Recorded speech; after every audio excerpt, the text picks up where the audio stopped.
England courted a rare series win in India in the 1984-85 series under David Gower.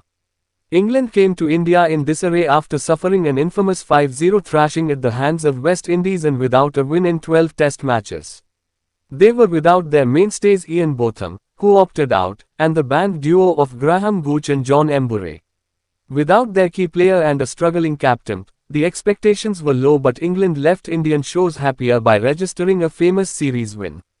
When England arrived in India, the country was enveloped in a political and religious turmoil following the assassination of Prime Minister Indira Gandhi by two of her Sikh bodyguards.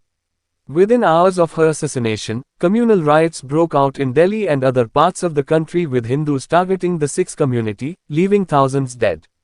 Doubts were cast on the tour happening at all, and the matches scheduled during the 12-day mourning period were postponed. The England team flew to Colombo for their preparation. The tour was given green signal after the period of mourning, but it was further rocked by the assassination of Perry Norris, the British Deputy High Commissioner, only half a mile away from the Wankhede Stadium in Mumbai just hours after entertaining the England team.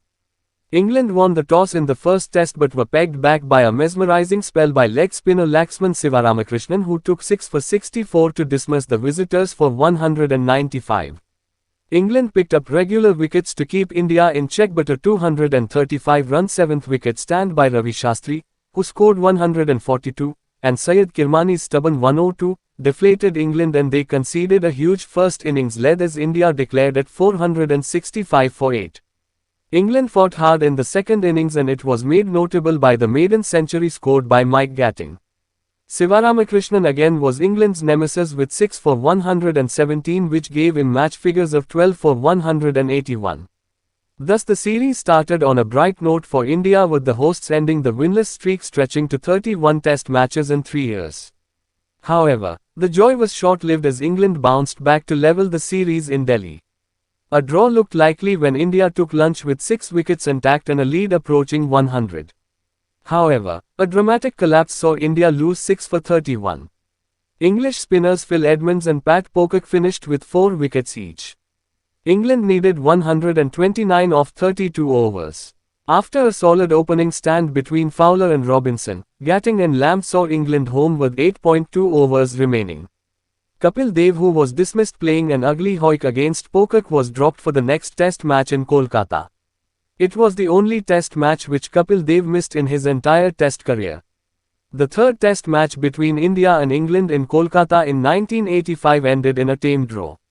Rain, bad light and tedious batting display saw India's first innings spill over to the fourth day and effectively ruled out any chances of a result.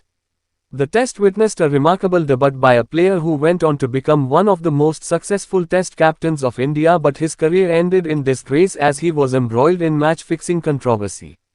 The gawky Mohammad Azharuddin, all legs and bones, had a dream debut, scoring a century. The knock was punctuated by wristy flicks and elegant shots. Azharuddin figured in a 214-run partnership with Ravi Shastri, who also scored a century, for the 5th wicket.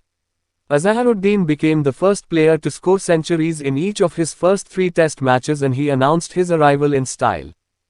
The Kolkata crowd didn't take Kapil's omission kindly. There were banners supporting Kapil Dev and wanted the all-rounder to be back in the Indian team. The crowd singled out Indian captain Sunil Gavaskar, whom they thought was the culprit behind Kapil's omission. They booed the Indian captain, and booing was so loud and strong that England batter Alan Lamb had to intervene to stop it. He took Gavaskar's arm and went towards the boundary line to pacify the Kolkata crowd. Gavaskar was so ruffled by the booing incident that he decided that he will never play again in Kolkata. The 4th test was played in Madras, and England drafted in Neil Foster in place of Richard Ellison. Kapil Dev was back in the side for the host. India won the toss and opted to bat on a track which looked an import from Leeds. England and Foster had a dream day. India scored at 4 runs per over but lost wickets at regular intervals. There were only 2 notable partnerships in the innings, and a total of 272 looked inadequate as Foster finished with 6 for 104. Fowler and Robinson added 178 for the first wicket, and then Fowler and Gatting piled on the agony by scoring double centuries. England declared at 652 for 7 with a lead of 380. Foster reduced India to 22 for 3 before Mohammad Azharuddin and Mahinder Amarnath did the repair job with a 190-run stand. Azharuddin hit the second century of the series, but it wasn't enough to stop England from going 2-1 up in the series. The fifth test at Green Park, Kanpur was a tall scoring affair. India piled up 553 for 8 with Azharuddin scoring his third century. But England killed the contest by batting slowly and the match drifted into a draw with India not having enough time to force a positive result.